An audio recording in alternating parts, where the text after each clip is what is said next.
అవుతున్నాయి.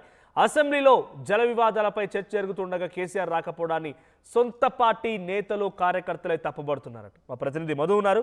మధు, కేసీఆర్ మొన్నే తోలు తీస్తా, ప్రజా ఉద్యమాలు చేపడతా, నీళ్ల విషయంలో ఊరుకునేది లేదు, ప్రభుత్వాన్ని ఎండగడతా, ఈ రకమైన వ్యాఖ్యలు చేసుకొచ్చారు. ఒకరే రోజు అసెంబ్లీకి వచ్చారు.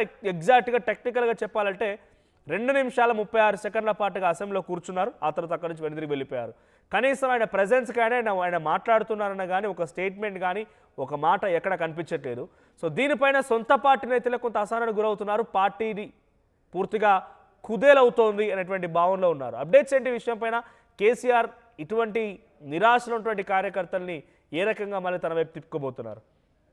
అంటే లాస్ట్ అసెంబ్లీ సందర్భంగా బీఆర్ఎస్ సభలోనే ఉండింది. అటు హరీష్ రావు గానీ, కేసీఆర్ గానీ అటు అధికార పార్టీని కార్నర్ చేసే ప్రయత్నం చేశారు. దాంట్లో కాస్త పై చేయి బీఆర్ఎస్ దే అనేలాగా బయట కూడా చర్చ కూడా జరిగింది. కానీ ఈసారి అసెంబ్లీ సమావేశాల సందర్భంగా అత్యంత కీలకమైనటువంటి 2 అంశాలు, ఒకటి పాలమూరు రంగారెడ్డికి సంబంధించినటువంటి ప్రాజెక్టు విషయం, నీటి పంపకాల విషయము, రెండవది హిల్ట్ పాలసీ అంశాన్ని అసలు తెరపైకి తెచ్చుకొచ్చింది, జనాలకు వివరించింది బీఆర్ఎస్. కేటీఆర్ తెరపైకి వచ్చారు, వీటిని జనాలకు తెరపైకి తీసుకొచ్చే ప్రయత్నం చేశారు. అతిపెద్ద స్కామ్ దేశంలోనే, అసలు అతిపెద్ద స్కామ్ జరుగుతుంది అంటే హిల్ట్ పాలసీ పేరు మీద దాదాపు 5 లక్షల కోట్లకు పైగా అతిపెద్ద స్కామ్ జరుగుతుంది అనేటువంటిది బీఆర్ఎస్ బయటపెట్టింది. ఈ 2 అంశాలు సభలో మాట్లాడాల్సినటువంటి అవకాశం ఉండగా సభకు రాకపోవడం అనేటువంటిది కాస్త చర్చనీయాంశం అవుతుంది పెద్ద ఎత్తున. ముఖ్యంగా అధికార పార్టీ పెద్ద టార్గెట్ చేస్తా ఉంది బీఆర్ఎస్ ని. ఛాలెంజ్ చేశారు, తోలు తీస్తామన్నారు, ఇక్కడ నుంచి ఊరుకునేది లేదన్నారు. చివరికి చూస్తే సభకు గైర్హాజరైనటువంటిది కేవలం వీళ్ళే కాదు, ముఖ్యమంత్రి అదే స్టేట్మెంట్ చేశారు. ఎంఐఎం పార్టీకి సంబంధించి అక్బరుద్దీన్ ఓవైసీ అదే స్టేట్మెంట్ చేశారు. చూస్తే ఈ రోజు వీళ్ళే ఈ రోజు కనపడకుండా పోయినటువంటి పరిస్థితి అనేటువంటి విమర్శలు ఎదుర్కొంటున్నారు. సొంత పార్టీ నేతలు ఇంతవరకు అయితే ఎవరు మాట్లాడలేదు, ఇంకా అంత ఓపెన్ గా మాట్లాడలేదు.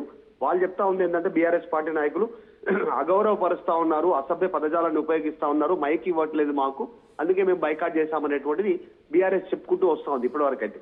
ప్రస్తుతానికి మాత్రం బయట నుంచి విమర్శలు ఎక్కువ అవుతా ఉన్నాయి. అటు అది కాంగ్రెస్, బీజేపీ, ఎంఐఎం, ఇతర పక్షాల నుంచి అత్యంత 2 కీలక అంశాల పైన సమయం అసెంబ్లీలో తీసుకోకపోవడం పైన కాస్త ప్రతిపక్షంలో ఉన్న ఇతర పార్టీలు బీజేపీ, ఎంఐఎంలు సైతం కేసీఆర్ ని గత ప్రభుత్వాన్ని బూచిగా చూపిస్తున్నాయన్నప్పుడు ఆయన ఒక బాధ్యత గల ప్రతిపక్ష నాయకుడిగా గతంలో ముఖ్యమంత్రిగా మాట్లాడాల్సిన అవసరం అయితే ఉంది అనేది కార్యకర్తలు వినిపిస్తున్నమాట.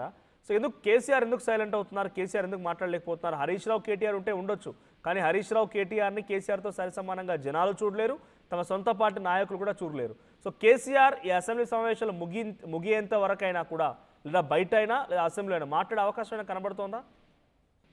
ఎగ్జాక్ట్లీ, అంటే బహిరంగ సభల ద్వారా మాత్రమే కేసీఆర్ తెరపైకి వచ్చే అవకాశం ఉంది. మొదటి రోజు అసెంబ్లీ సమావేశాలకు వచ్చారు, ఆయన తర్వాత తిరిగి వెళ్ళిపోయినటువంటి సిచ్యువేషన్ మనందరికీ తెలిసిందే. కానీ పెద్దగా ఇంట్రెస్ట్ చూపించట్లేదు. 2 సంవత్సరాలు అయిపోయింది, 2 సంవత్సరాల తర్వాత కేసీఆర్ రేవంత్ రెడ్డిని ఫేస్ చేస్తారా అనేటువంటి చర్చ బయట జరుగుతున్నటువంటి మాట వాస్తవం. ఎందుకంటే ఎగ్జాంపుల్ జరుగుతా ఉంది దానికి.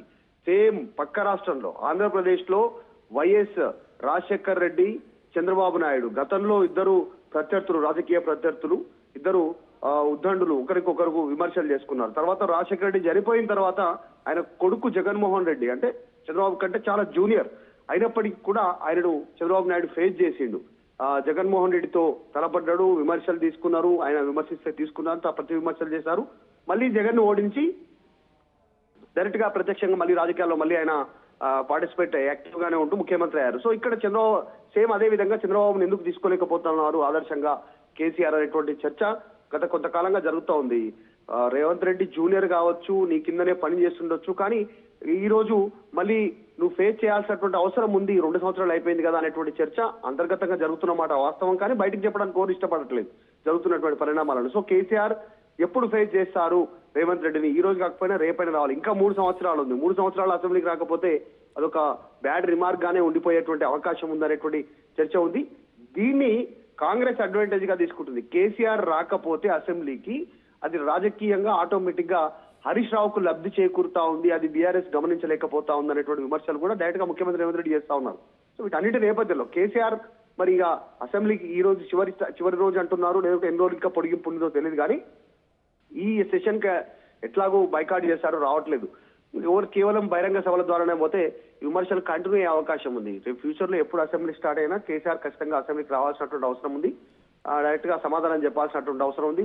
ఈ రోజు జాగృతి ప్రెసిడెంట్ కేసీఆర్ సొంత కూతురు కవితే స్టేట్మెంట్ చేస్తా ఉన్నారు. కేసీఆర్ అసెంబ్లీకి రాకపోతే బీఆర్ఎస్ పని ఖతం అంటూ స్టేట్మెంట్ చేస్తా ఉన్నారు.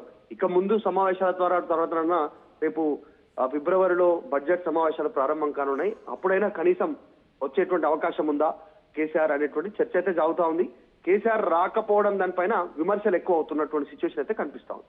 అంటే అసెంబ్లీలో మాట్లాడడం కంటే కూడా పబ్లిక్లో సభల సమావేశాలు పెట్టి మాట్లాడితేనే ఎక్కువగా మైలేజ్ వస్తుంది, కేసీఆర్ లైవ్లీగా ఉంటారనే భావనలో కేసీఆర్ ఉన్నారా? అంటే జనరల్ గా పార్టీ అదే లైన్ లో ఉంది. గ్రౌండ్ లో చీల్చి చెండాడతాం అనేటువంటి స్టేట్మెంట్ గతంలో చేశారు. మొన్న తోలు తీస్తాం అనేటువంటి స్టేట్మెంట్ చేశారు. దానికి విమర్శలు ప్రతి విమర్శలు వస్తున్నప్పటికీ కూడా గ్రౌండ్ లో జనాల దగ్గరికి వెళ్ళాలి. గ్రామ, మండల, నియోజకవర్గ, జిల్లా స్థాయి వరకు, తర్వాత బహిరంగ సభల ద్వారా వివరించాలి. దానికి సంబంధించి స్లైడ్ షోలు సోషల్ మీడియాలో కానీ, పాంప్లెట్ రూపంలో కానీ, పాటల రూపంలో జనాల దగ్గరికి వెళ్ళాలి. మేజర్ ఎజెండానే పాలమూరు రంగారెడ్డి సంబంధించినటువంటి అంశాన్ని జనాలకు వివరించగలగాలి అనేటువంటిది బీఆర్ఎస్ ప్లాన్ చేస్తా ఉంది. ఖచ్చితంగా అదే ఉద్దేశంతో ఉన్నారు బీఆర్ఎస్. జనాల దగ్గరికే వెళ్దాం అనేటువంటి స్టేట్మెంట్ చేస్తా ఉన్నారు. 3 ఉమ్మడి జిల్లాల్లో పాలమూరు, రంగారెడ్డి, నల్గొండ జిల్లాలో భారీ బహిరంగ సభలు, అంతకంటే ముందుగానే వారికి అక్కడ ఉన్నటువంటి స్థానిక నాయకులు జనాలకు వివరించేటువంటి ప్రయత్నం, సో ఒక ఎజెండా రూపొందించే ప్రయత్నం అయితే చేస్తా ఉన్నారు. సాధారణంగా కేసీఆర్ అంత ఆషామాషిగా తీసుకోవడానికి కూడా అవకాశం లేదు రాజకీయాల్లో. ఎందుకంటే గతంలో మనం చూసాం తెలంగాణ ఉద్యమ సమయంలో ఆయన ప్లే చేసినటువంటి స్ట్రాటజీ లాభము నష్టము పక్కన పెడితే జనాలను అవేర్నెస్ చేయడంలో చాలా సక్సెస్ఫుల్ బీఆర్ఎస్. అప్పుడున్నటువంటి టీఆర్ఎస్ పార్టీ రాజీనామా చేయడము, మళ్ళీ ఉప ఎన్నికలకు వెళ్ళడం, దాంట్లో ఎన్ని గెలిచారని పక్కన పెడితే చర్చ జరిగేలాగా మొత్తం సెంట్రిక్ అట్రాక్షన్ అంతా కూడా తన పైన ఉండాలంటే ఒక వ్యూహంతో ముందుకు వెళ్ళాలి కేసీఆర్. సో ఇప్పుడు కూడా పాలమూరు రంగారెడ్డి విషయంలో అట్లనే ముందుకు వెళ్ళబోతా ఉన్నారు. ఈ లాభం నష్టం పక్కన పెడితే జనాలలో చర్చ జరిగేలాగా అనేటువంటి ఒక అంశాన్ని పార్టీ